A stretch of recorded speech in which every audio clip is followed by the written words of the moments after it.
Film की शुरुआत में हम मीरा बंसाल नाम की एक औरत को देखते हैं जो शांति से ध्यान कर रही होती है। तभी बाहर बार बार कौवों की अजीब आवाजें आने लगती हैं। इन आवाजों से परेशान होकर मीरा बाहर जाती है। जो नजारा वह देखती है उसे देखकर वह बुरी तरह शॉक में चली जाती है। हमें तुरंत नहीं दिखाया जाता कि मीरा ने क्या देखा, लेकिन उसके चेहरे पर बहता खून बता देता है कि कुछ बहुत डरावना हो चुका है। अगले सीन में इंस्पेक्टर जाटल यादव बंसल परिवार के फार्म हाउस पहुंचता है। वहाँ पूरा परिवार मंत्र जप और ध्यान में लगा होता है। ये परिवार गुरु माँ पर आंख बंद करके भरोसा करता है और वही सबको ध्यान करवा रही होती है। जाटल को एक बच्चे की तस्वीर दिखती है जिस पर माला छड़ी होती है। इससे साफ हो जाता है कि परिवार का एक बच्चा अब इस दुनिया में नहीं है। यहाँ जाटल की मुलाकात परिवार के करीबी आदमी राजत सेठी से होती है। वह बताता है कि परिवार के मुखिया महेंद्र बंसल हैं। पूरा परिवार बहुत ज्यादा धार्मिक है और गुरु माँ की हर बात मानता है। बाद में जट्टाल की मुलाकात प्रशांत बंसल से होती है। उसकी बातों से कई अहम बातें सामने आती हैं। पता चलता है कि परिवार के डीजीपी वर्मा से पुराने रिश्ते हैं और इसी वजह से यह केस जाटल को दिया गया है। परिवार फार्म हाउस में इसलिए इकट्ठा हुआ था क्योंकि अगले दिन मीरा के बेटे अर्जुन की बरसी थी, जिसकी तस्वीर पर माला छड़ी हुई थी। अब पहले सीन का राज खुलता है। प्रशांत का बेटा मधव जताल को खुले एरिया में ले जाता है। वहाँ दर्जनों कौवे मरे पड़े होते हैं और बीच में एक प्लेट में सुअर का कटा हुआ सिर रखा होता है। यही नजारा मीरा के शौक की वजह था। गुरु माँ इसे काला जादू बताती है। जटल घर के सीसीटीवी फुटेज चेक करता है। उसमें 2 नकाबपोश लोग दीवार फांद कर अंदर आते हैं, सुअर का सिर रखते हैं और चले जाते हैं। उस समय घर के 2 गार्ड ओम प्रकाश और अमेज यादव नाइट ड्यूटी पर होते हैं, लेकिन वे किसी को पकड़ नहीं पाते। जांच से पता चलता है कि कौवों के पानी में जहर मिलाया गया था। जट्टल तुरंत सबूत इकट्ठा करता है, पानी के सैंपल लेता है और पास की मॉल रोड के सीसीटीवी भी चेक करवाता है, क्योंकि आरोपी वहीं से भागे होंगे। इसी बीच घर का एक सदस्य आराव अजीब व्यवहार करने लगता है और परिवार पर चिल्लाने लगता है। जेठल उसे डिटेन करता है, लेकिन मीरा आकर उसे छोड़ने को कहती है। बाद में पता चलता है कि आरव ड्रग एडिक्ट है, इसलिए उसे अलग रखा जाता था। हमें यह भी पता चलता है कि मीरा के साथ उसकी पर्सनल हेल्पर कजाल और उसकी माँ भी फार्म हाउस आई हुई हैं। उसी समय डीजीपी वर्मा खुद महेंद्रा बंसाल से मिलने आते हैं। महेंद्रा सारा इल्जाम अपने कजिन राजेश बंसाल पर डाल देता है, जो एक न्यूज चैनल चलाता है। गुरु माँ महेंद्रा को चुप रहने को कहती है, जिससे साफ दिखता है कि परिवार पर गुरु माँ का गहरा कंट्रोल है। अब जाटल मॉल रोड के सीसीटीवी की मदद से 2 आरोपियों तक पहुंचता है, जो एक अवैध बस्ती में रहते हैं। पुलिस उनका पीछा करती है और दोनों पकड़े जाते हैं। पूछताछ में वे बताते हैं कि उन्हें एक अनजान नंबर से कॉल आई थी, पैसे मिले थे और सिर्फ सुअर का सिर रखने को कहा गया था। हैरानी की बात यह है कि दोनों राजेश बांसल के न्यूज चैनल में काम करते थे। बाद में एक वकील निशा उन दोनों को बचाने आती है। यही वही औरत होती है जिससे जाटल पहले बस्ती में टकराया था। आगे की जांच से पता चलता है कि कॉल करने वाला बेंसल परिवार का कोई सदस्य नहीं था, बल्कि एक अलग कॉर्पोरेट कंपनी के नाम पर सिम इस्तेमाल हुई थी। आखिर में जाटल फिर से फार्म हाउस पहुंचता है, लेकिन गार्ड गेट नहीं खोलते। जाटल जबरदस्ती अंदर जाता है और सिक्योरिटी रूम में अमेश को सोया हुआ पाता है। तभी वह खिड़की से बाहर देखता है। वहाँ मीरा खून से लथपथ खड़ी होती है और बस इतना कहती है, सब खत्म हो गया, सब चले गए। और यहीं से कहानी एक और भी ज्यादा डरावना मोड़ लेने वाली होती है।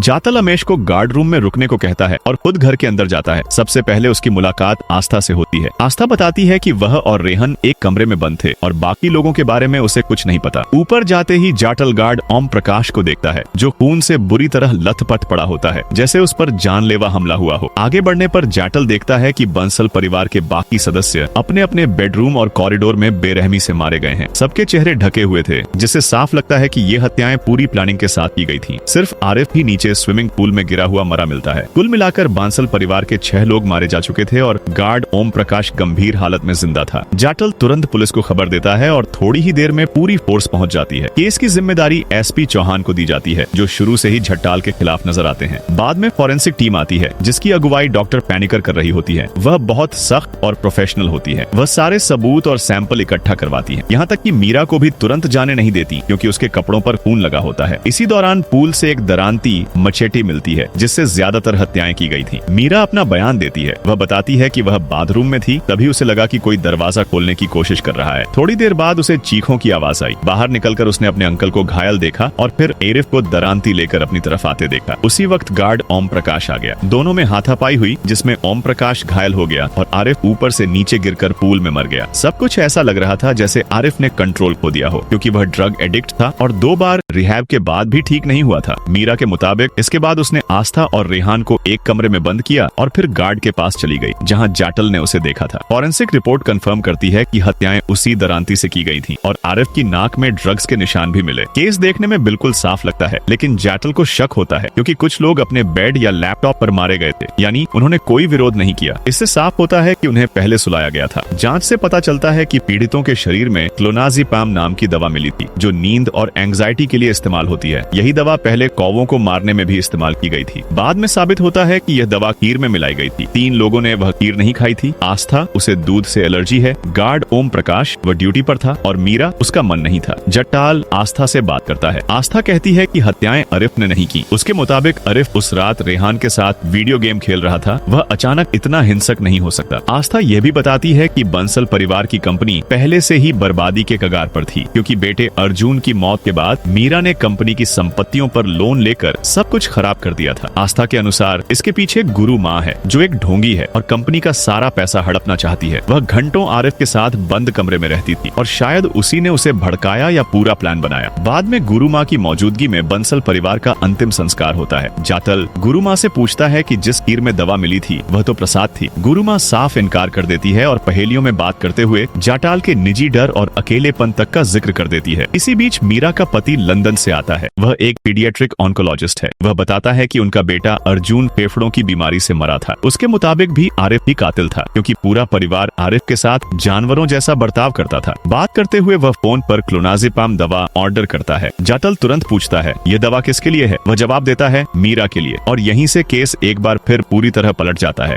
अर्जुन की मौत के बाद मीरा को नींद आनी बंद हो गई थी। जिस दवा को उस रात खीर में मिलाकर पूरे घर वालों को सुलाया गया था, वही दवा मीरा खुद नींद के लिए इस्तेमाल करती थी। इसी दौरान डॉक्टर पैनिकर बंसल फार्म हाउस में पूरा डेमोन्स्ट्रेशन देती है कि हत्याएं कैसे हुई होंगी। सबसे पहले महेंद्रा बंसल को निशाना बनाया गया। ज्यादातर पीड़ितों ने कम विरोध किया, क्योंकि वे पहले से बेहोश थे, लेकिन कुछ लोगों ने संघर्ष भी किया। सीमा बांसल नींद से जाग गई थी। उसका पति विवेक बांसल बाथरूम से निकलकर उसे बचाने आया, लेकिन कातिल ने दोनों को मार डाला। खून के पैटर्न से डॉक्टर पैनिकर यह भी बताती हैं कि आरिफ ने सच में दरांती लेकर हमला किया था। उसी दौरान नीचे से गार्ड ओम प्रकाश आ गया। दोनों में झड़प हुई। ओम प्रकाश घायल हो गया और आरिफ नीचे गिरकर पूल में मर गया। यानी मीरा की बताई बातें आंशिक रूप से सच थी। हत्या में इस्तेमाल हुई दरांती टूल शेड के ऊपर रखी थी और खास बात यह थी कि टूल शेड का कैमरा बंद था, लेकिन जाटल बताता है कि उसने वह कैमरा एक दिन पहले ही चालू करवा दिया था। गार्ड रूम में उसकी फीड नहीं आ रही थी, लेकिन कंपनी के सर्वर में रिकॉर्डिंग सेव थी। जब फीड चेक की जाती है तो साफ दिखता है कि हत्या वाली रात मीरा टूल शेड की तरफ गई थी और करीब 5 मिनट बाद वापस आई थी। यहीं से शक पूरी तरह मीरा पर आ जाता है। डॉक्टर पैनिकर दोबारा एनालिसिस शुरू करती हैं, इस संभावना के साथ कि कातिल मीरा खुद हो सकती है। कारण भी साफ था, मीरा चोरी छिपे कंपनी का पैसा एक कोरियन कंपनी INB को ट्रांसफर कर रही थी। उसी पैसों से हजारों एकड़ जमीन खरीदी जा रही थी, जहां गुरुमा के आश्रम और रिसोर्ट बनने वाले थे। बांसल परिवार को इसकी भनक लग चुकी थी, इसलिए सब मीरा से नाराज थे। जाटल फिर से मीरा से पूछताछ करता है। मीरा कहती है कि वह बाहर इसलिए गई थी क्योंकि वह छुपकर सिगरेट पीती है। वह गुरुमा का बचाव करती है और सारा दोष आरिफ पर डाल देती है। राजत सेठी बताता है कि अर्जुन की मौत के बाद मीरा मानसिक रूप से टूट चुकी थी और अजीब तरह के आर्थिक फैसले लेने लगी थी। यही सबसे बड़ा सवाल उठता है, अर्जुन की असल में मौत कैसे हुई थी? डॉक्टर पैनिकर और जट्टल के बीच मतभेद होता है, लेकिन तभी एक चौंकाने वाला खुलासा होता है। अर्जुन की मौत से सिर्फ एक हफ्ते पहले स्कूल की फिटनेस रिपोर्ट के मुताबिक वह पूरी तरह स्वस्थ था। वह तो स्विमिंग चैंपियनशिप की तैयारी भी कर रहा था। जांच से पता चलता है कि 24 से 28 जनवरी के बीच अर्जुन किसी जहरीली चीज के संपर्क में आया था। जाटल को याद आता है कि उसने अवैध बस्ती में बच्चों को नेब्यूलाइजर इस्तेमाल करते देखा था। इसी सिलसिले में वह निशा से मिलता है, जो बताती है कि पिछले साल एक स्कूल फंक्शन के दौरान बच्चों पर जहरीली गैस का असर पड़ा था। यह फंक्शन 26 जनवरी को हुआ था, जिसकी चीफ गेस्ट मीरा बंसल थी। उसी कार्यक्रम में अर्जुन भी मौजूद था। हॉल के नीचे सेवर से जहरीली गैस लीक हुई थी। कई बच्चे बीमार पड़े, कुछ की मौत हो गई और कुछ आज भी बीमारी से जूझ रहे हैं। ये गैस एक कोरियन फैक्ट्री से आई थी, जो गैर कानूनी तरीके से जहरीला कचरा नाले में छोड़ रही थी। हादसे के बाद फैक्ट्री अचानक बंद हो गई और उसका मालिक गायब हो गया। सबसे हैरान करने वाली बात यह थी कि प्रभात मंथन अखबार ने इस खबर को दबा दिया और पूरी कहानी ही बदल दी। बाद में जाटल जली हुई फैक्ट्री से कुछ कागज निकालता है, जिनसे साबित होता है कि वह वही कोरियन कंपनी INB थी, वही कंपनी जिसे मीरा पैसे ट्रांसफर कर रही थी। अब जाटल को पूरा यकीन हो जाता है कि मीरा ने अपने बेटे की मौत का बदला लेने के लिए पूरे बांसल परिवार, गुरु माँ और प्रभट ग्रुप को बर्बाद करने की योजना बनाई थी। मीरा ने अपनी प्रॉपर्टी पर लोन लेकर धीरे धीरे सारा पैसा अप्रत्यक्ष रूप से गुरु माँ को ट्रांसफर करना शुरू कर दिया था ताकि गुरु माँ जमीन खरीद सके और आश्रम बनवा सके। मीरा काफी आध्यात्मिक हो चुकी थी और एक तरह से वह अपने बेटे के साथ हुए अन्याय का प्रायश्चित अपने पैसे दान करके कर रही थी। लेकिन यह बात बंसल परिवार को पता चल गई। उन्हें समझ आ गया कि मीरा बहुत जल्द सारा पैसा गुरु माँ को ट्रांसफर करने वाली है। इसी वजह से पैसे ट्रांसफर होने से पहले ही बांसल परिवार ने मीरा को कन्फ्रंट किया होगा। यही वह पॉइंट था जहां मीरा ने कथित तौर पर प्लान बनाया और अपने बेटे की बरसी से एक दिन पहले ही पूरे बांसल परिवार को खत्म कर दिया। ये आरोप सुनते ही मीरा भड़क जाती है। वह मानती है कि उसके बेटे के साथ सच में गलत हुआ था। वह यह भी मानती है कि वह पैसा ट्रांसफर करने वाली थी, लेकिन वह साफ इनकार करती है कि उसने अपने ही परिवार को मारा हो। यह कहकर मीरा वहां से चली जाती है। उसी समय जाटल की नजर एक तस्वीर पर पड़ती है। उस एक तस्वीर को देखते ही जाटल को एहसास हो जाता है कि कहीं न कहीं केस हल हो चुका है। दूसरी तरफ राजेश बंसाल गुरु माँ को घेर लेता है। वह कहता है कि मीरा ने जो कुछ भी उनके नाम करने का वादा किया है वह सब वापस लिया जाए। अभी प्रॉपर्टी उनके नाम हुई नहीं थी, बस होने वाली थी। मीरा पहले ही इंट्रोगेशन में फंस चुकी थी और अब गुरु माँ का नाम भी सामने आ सकता था कि कैसे उसने बंसल परिवार की जायदाद हड़पने के लिए मीरा को भड़काया होगा। गुरु माँ कहती है कि अगर वह बदनाम हुई तो उनके साथ साथ प्रभात ग्रुप भी बदनाम होगा और राजेश बंसाल भी आखिर बंसाल परिवार का ही हिस्सा है। मीडिया और जनता किसी को नहीं छोड़ेगी, इसलिए इस केस में बहुत सोच समझकर फैसला लेना होगा, वरना सबका नुकसान होगा। यहाँ एएसपी चौहान कहता है कि केस को बिल्कुल आसान बनाया जा सकता है। सारा इल्जाम आरिफ पर डाल दिया जाए कि वह ड्रग एडिक्ट था, अपने परिवार से बदला लेना चाहता था क्योंकि सब उसे कैद की तरह रखते थे। वह यह भी कहता है कि आरिफ अकेला नहीं था, गार्ड अमेश भी इसमें शामिल हो सकता है। ये कहकर दोनों को फंसा दिया जाए। जतल इस बात से सहमत नहीं होता। वह साफ कहता है कि दरांती अमेश लेकर गया ही नहीं था, वह उस वक्त सो रहा था। इस कत्ल में अमेश का कोई हाथ नहीं है, लेकिन डीजीपी और बाकी अफसरों की राय कुछ और होती है। उनके मुताबिक जनता पहले ही आरिफ को गुनहगार मान चुकी है। एक अमीर घर का लड़का जो ड्रग्स लेता था तो हत्या उसी ने की होगी, यही लोगों की सोच बन चुकी थी। इसलिए पुलिस वही सच दिखाना चाहती थी जो जनता सुनना चाहती थी। आरिफ खुद भी मर चुका था तो किसी को जवाब भी नहीं देना पड़ता। इस तरह प्रभात ग्रुप और गुरु माँ दोनों बच जाते और बांसल परिवार के अंदरूनी राज भी बाहर नहीं आते और शायद इसी वजह से उस रात सिर्फ मीरा ही जिंदा बची थी।